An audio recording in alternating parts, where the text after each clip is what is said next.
with the law to reach out for second chances, and that we will give them those second chances as a society. Few things are as important as second chances in believing in people. Today we are here to talk about making budget available for people to get something even more important, and that is any chance at all.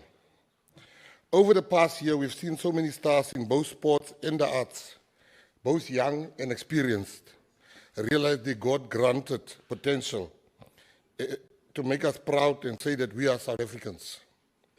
We must be honest, though, that what our homegrown talents are achieving is often despite the circumstances they are facing, and not because of the platforms we are giving them. Our amazing success on the field is too often balanced by the dysfunction we continue to face off the field. Ours is a system that too often still excludes the majority of people in this country, from school age right through their adult lives. We are realizing perhaps just 5% of our potential as a country, and still we are winning at just about everything we turn our hands and hearts to. Sipho in Kalicha can't play hockey because the price of a hockey stick comes at the cost of a week's food for his family. There are many Siphos in South Africa, and we face similar challenges in the music industry. We have many successful people who have received training in acting, music and singing, but many more who've had to make it by relying on raw talent. They are the exceptions. Imagine if more of us had a chance to hone these great talents and be guided in expressing them. We've heard from many people over the past year, we've truly heard from many people who have been resistant to the changes being brought in this department. They want to see familiar decisions and behavior. But how can we rely on the old way of doing things if the old ways have not solved the problems of the past 3 decades? Change is difficult, but it is necessary. Otherwise, Sipho and the other Siphos and Shashas will never play hockey one day for a gold medal at the Olympics. That's why this budget signifies us trying to start doing things differently. These changes will keep coming as we continue to adapt and change how we spend and support our plans to make sport, the arts and culture accessible to all Siphos, Salines, Salmans, and Siamtandas. Today I want to bring honor to our cricket players, netball heroines, the Springboks, our Olympic squad, the sprinters and runners, our boxing champions, our swimmers, and so many more. Of all the people I've met over the past year, I would like to tell you a story of a group of young, bulky Afrikaners that came to see me last year to help popularize the sport. I knew very little about their sport, which is called strongman. I approached many sponsors on their behalf. I worked the phones. Most people were not interested, except Supersport and Betway. A year after, the majority of companies did not give a positive response. Most of them were calling me back, asking me to be introduced to the world's strongest man, Ray O'Neill. If you had told me that this rookie would be crowned the strongest man in the world, not even a year after that knock on my door, you could have knocked me over with a feather.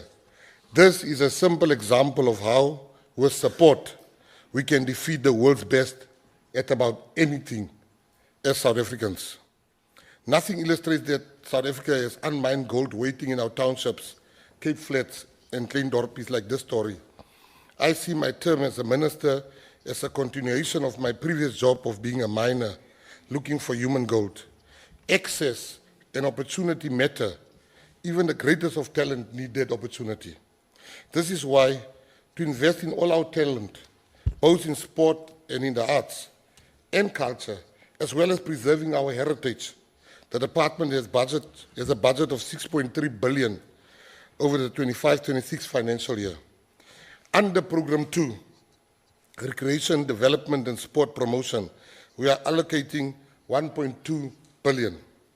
To keep supporting sport in our country, we'll be allocating 98.5 million towards federation sport and federation support.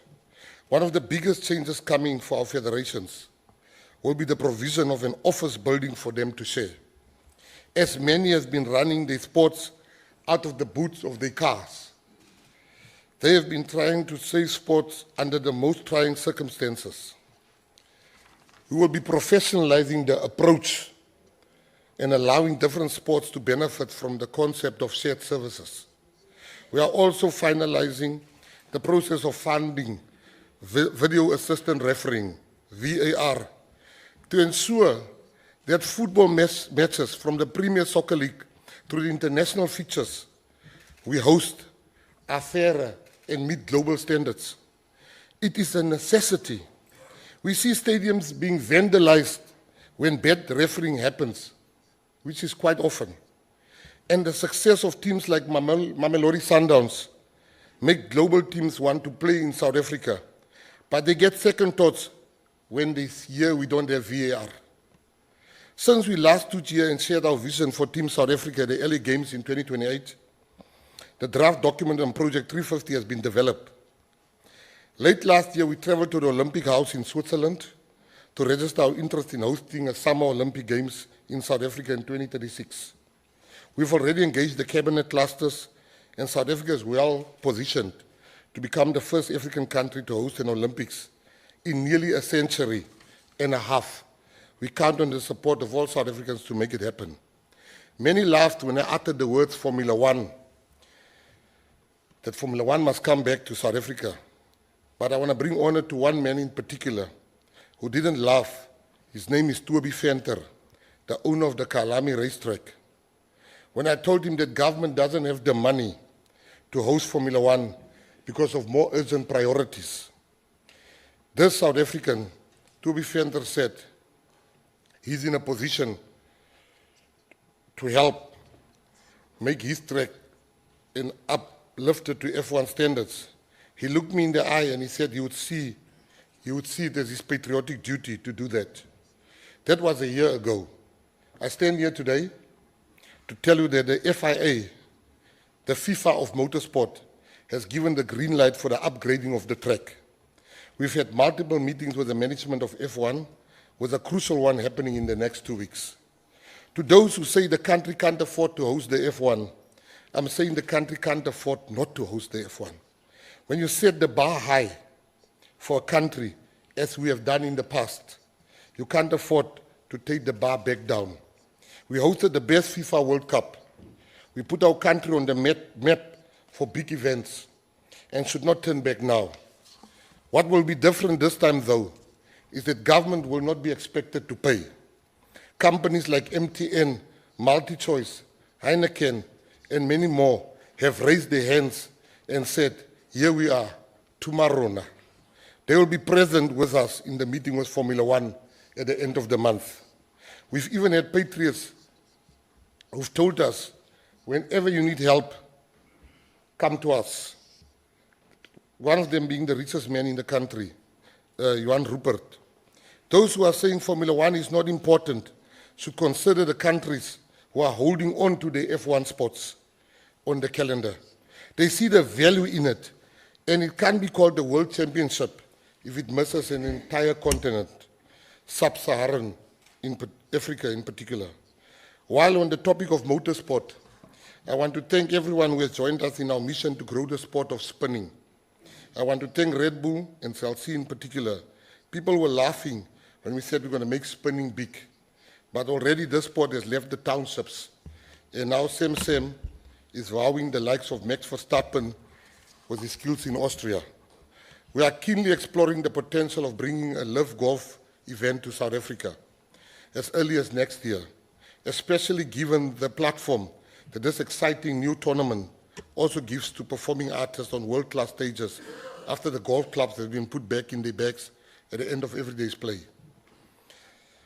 As part of investing and cultivating our domestic talent during the 2025-26 financial year, the department has allocated a total of more than 627 million through the conditional grant to support, amongst many things, equipment and attire for schools, clubs, hubs, the training of people through coaching, technical officiating, and administration courses and employment. Thousands of schools participate in the school sports program and the National School Sports Championship, while hundreds of community leagues are supported through grant funding. You cannot be competitive at the Olympics and elsewhere if school sport is not working. I want to thank FNB, who are about to put major investment into school sport for boosting league competition. Under Program 4, Heritage Program and Preservation, we have allocated 2.7 billion, which include an amount of 1.6 billion for the building, maintenance, upgrading, and operationalization of our much valued libraries.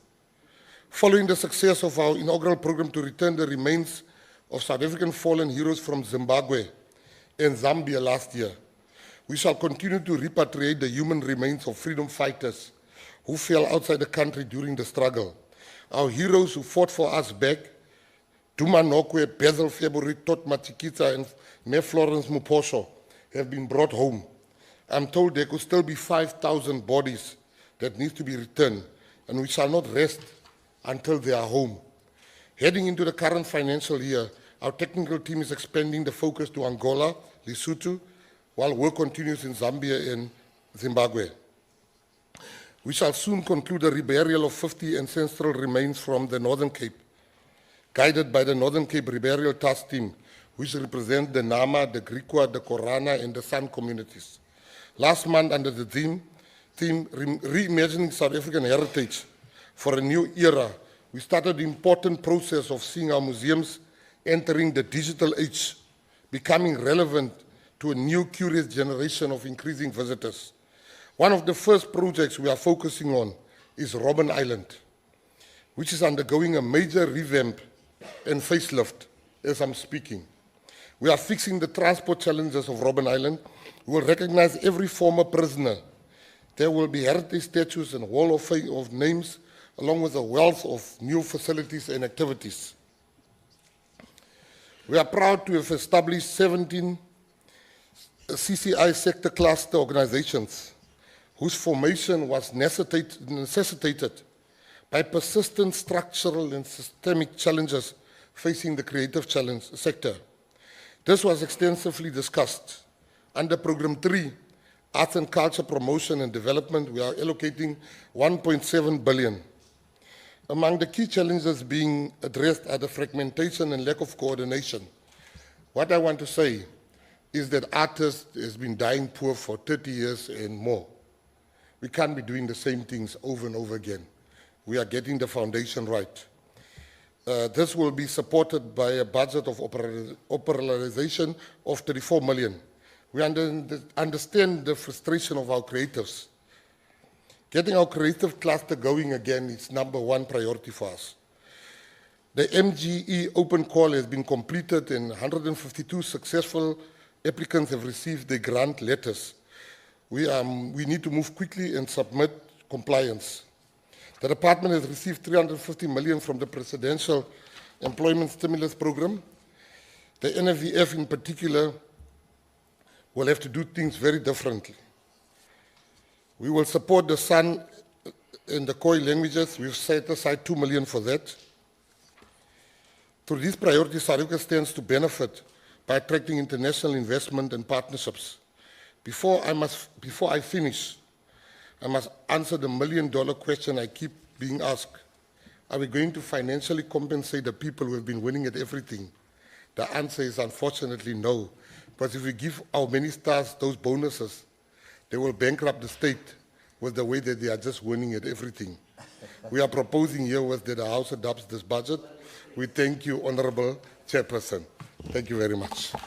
Life of an artist, bad shot by spices, glorifying drugs as a stage fright cure. You can try this just when you're about to grab your chance of staging. Excitement, you can't think out this industry, or should I say this killer dream, cause you will swear that from the start it was designed to kill artists.